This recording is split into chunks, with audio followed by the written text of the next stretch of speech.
Welcome to the Jali podcast. I'm your host, Melyssa Barrett. This podcast is for those who are interested in the conversation around equity, diversity, and inclusion. Each week, I'll be interviewing a guest who has something special to share or is actively part of building solutions in the space. Let's get started.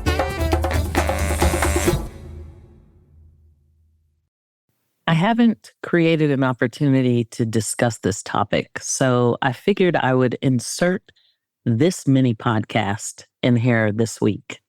Many of you are aware of the significant development that has taken place in our legal landscape. And not long ago, in 2023, the Supreme Court made a decision that has far-reaching implications for our ongoing pursuit of a more just and inclusive society. So some of you who may be working in the space of diversity, equity, and inclusion, or even if you're not working in it, but you're advocating for the space, you may feel a sense of defeat. So what am I talking about? The Supreme Court's ruling striking down affirmative action, and it underscores the need for continued advocacy and engagement to ensure that diversity, equity, and inclusion remain at the forefront of our collective efforts. Affirmative action, a policy aimed at addressing historical disadvantages and promoting diversity, has been a contentious topic for decades. It seeks to rectify systemic inequalities by giving underrepresented groups access to opportunities that have long been denied to them. However, the recent ruling challenges this policy, sparking important discussions about its impact on our society. So while the ruling presents challenges, it's vital that we do not lose sight of the core principles that underpin our pursuit of a more equitable world. We know for a fact that diversity enriches our communities, our workplaces, and our educational institutions. It broadens perspectives, fosters innovation, and it strengthens the very fabric of our society. Equity ensures that everyone has access to the same opportunities regardless of their background, while inclusion creates environments where all voices are heard and valued. So how can we, as advocates for diversity, equity, and inclusion, respond and continue our mission? And I just wanted to offer a few items, a few steps, just to help focus our attention.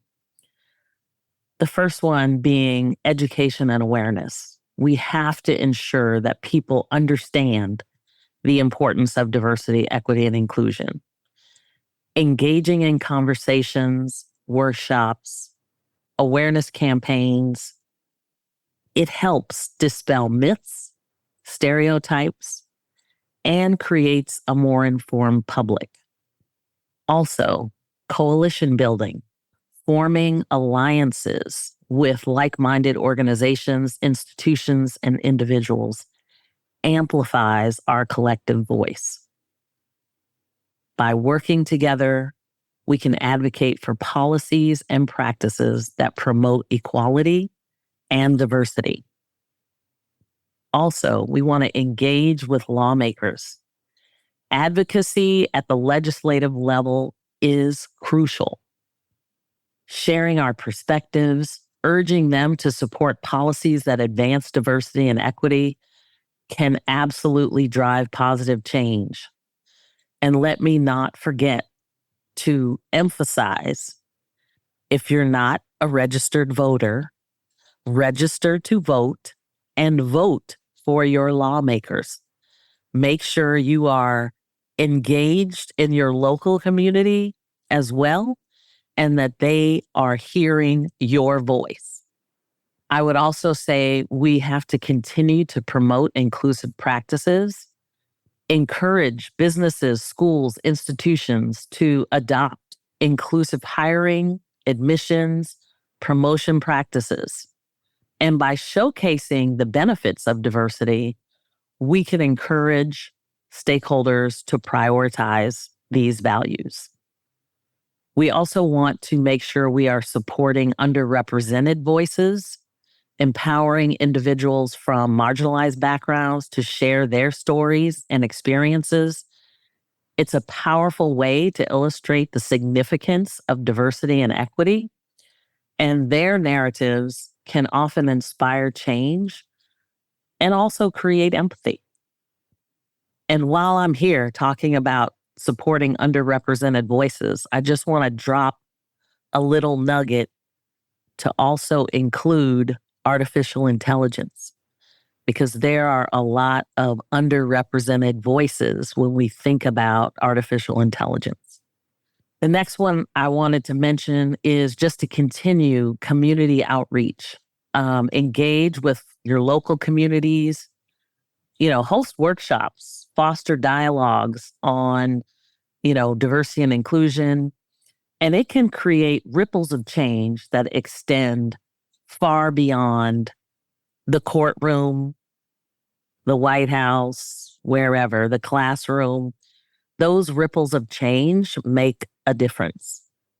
And then lastly, I'll just say in terms of advocacy, I talked a little bit about lawmakers, legislators, but we have a voice. One of the things I love about podcasting is that it's so accessible.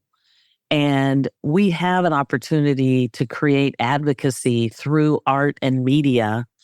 And there are so many that are so innovative in telling stories. It's amazing. So utilizing art, media, storytelling to truly depict the value of diversity and the consequences of inequality, it can reach people on emotional levels and prayerfully inspire empathy and understanding.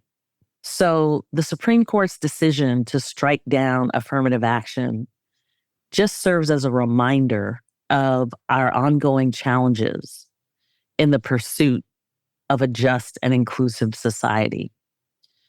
But it's through our continued advocacy, education, and collaboration that we can make a lasting impact.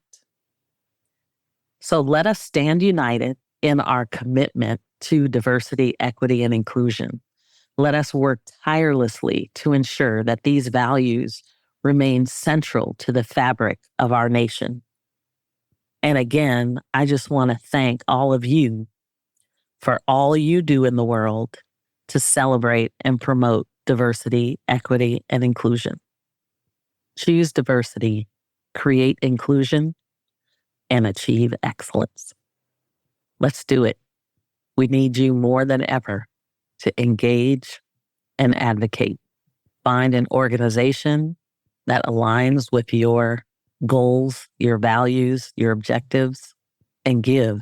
And by the way, if you're working for a company that you feel maybe isn't advocating the way you would like, let's start seeking out those organizations that are doing the things that we want them to do, or at least help them make change in the way that will transform this planet the way it should be.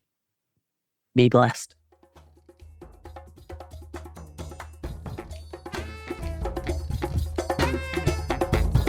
Thanks for joining me on the Jali podcast. Please subscribe so you won't miss an episode. See you next week.